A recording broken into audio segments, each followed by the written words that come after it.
sont ces femmes qui en public manifestent la soumission à leur mari, mais à la maison des rebelles.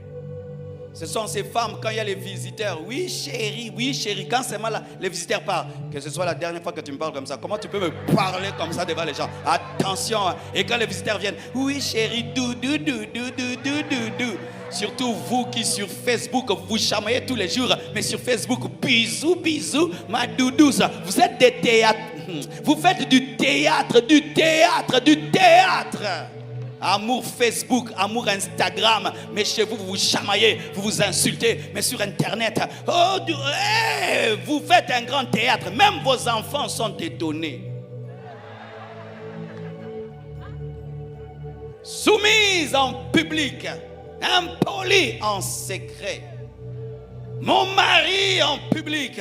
En secret, tu parles à ton mari comme un petit gamin. Mais en public, vous jouez un rôle. Vous faites du théâtre.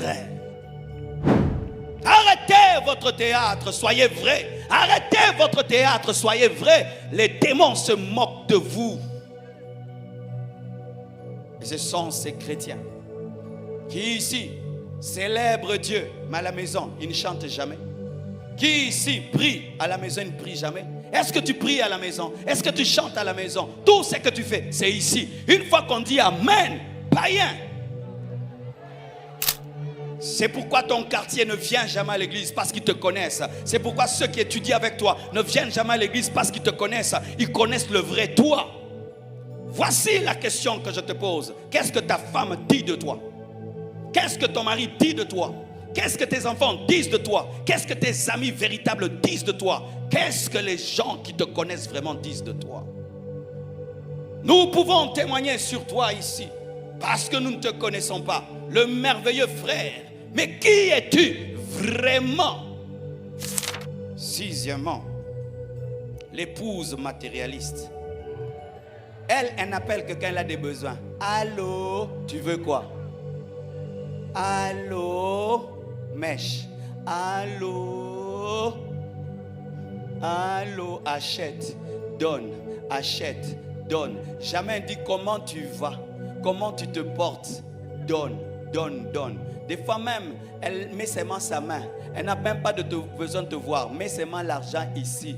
Si là tu es mourant, c'est ton problème. L'argent ici, matérialiste. Elle peut épouser un homme qu'elle n'aime pas, mais s'il a l'argent. S'il a l'argent, l'amour viendra, paraît-il. Elle ne cause avec son mari qu'à la fin du mois, parce qu'il y a le salaire. Pendant tout le mois, elle parle en mono. À la fin du mois, elle parle en stéréo. Pendant tout le mois, Guélor. À la fin du mois, Guélor. Ce sont les chrétiens qui ne savent que demander à Dieu des bénédictions. Même quand on dit adorons le Seigneur, bénis-moi, donne-moi le travail. Seigneur, donne-moi une femme, donne-moi un mari. Oh, j'arrache. On est en train d'adorer. Pendant même qu'on chantait là, le Saint-Esprit là, toi tu n'es pas là-bas. Seigneur Dieu de gloire, donne-moi l'argent. J'ai des dettes. Toi, si on dit culte d'adoration, tu n'aimes pas. Mais si on dit culte d'arracher, culte de posséder, là tu es premier. Tu ne sais que demander. Avant même que tu commences à prier, Dieu connaît ce que tu demanderas, l'argent. Es-tu capable d'adorer Jésus? Je te pose cette question et je te donne cet examen. Va dans ta chambre, fais 1 heure où tu adores seulement, sans demander. Tu vas voir que ta langue qui est déjà déformée commencera à demander sans ta permission. Oh Dieu, tu es tout puissant. Oh, pense à moi. Bénis-moi. Change ma vie. On a dit adorer. Adorer, c'est dire ce que Dieu est. C'est dire ce que Dieu est. Ce n'est pas toujours que tu dois présenter tes problèmes. Il y a un temps où on oublie ses problèmes et on se concentre sur qui est Dieu. Il y a un temps où on oublie qu'on a des besoins, qu'on a des combats, qu'on a des luttes. On se concentre sur Dieu. Mais une église matérialiste ne s'occupe jamais du visage de Dieu, mais s'occupe de la main. Donne-moi. Mais sachez que ceux qui s'occupent du visage possèdent la main. Mais tu peux posséder la main sans posséder le visage. Mais le visage donne la main, mais la main ne donne pas le visage. C'est pourquoi lorsque vous évangélisez, ne dites pas aux gens, viens à Jésus, tu vas te marier. Il y a des gens qui mourront sans jamais se marier. Oui. Oui. Viens à Jésus, tu auras des enfants. Il y a des gens qui mourront, ils n'auront pas des enfants. Eux doivent adopter les enfants. Viens à Jésus, tu auras le travail. Viens à Jésus, tu auras ceci. Viens à Jésus parce qu'il t'aime, enfin que tu l'aimes et qu'il te change et qu'il te transforme. Et ensuite, tu auras.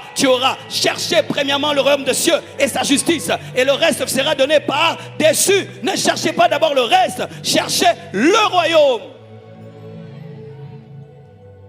Donne-moi. Ça fait une année que je suis à l'église. Je n'ai rien vu. Tu as vu Jésus. Montre-nous le Père. Et cela nous suffit.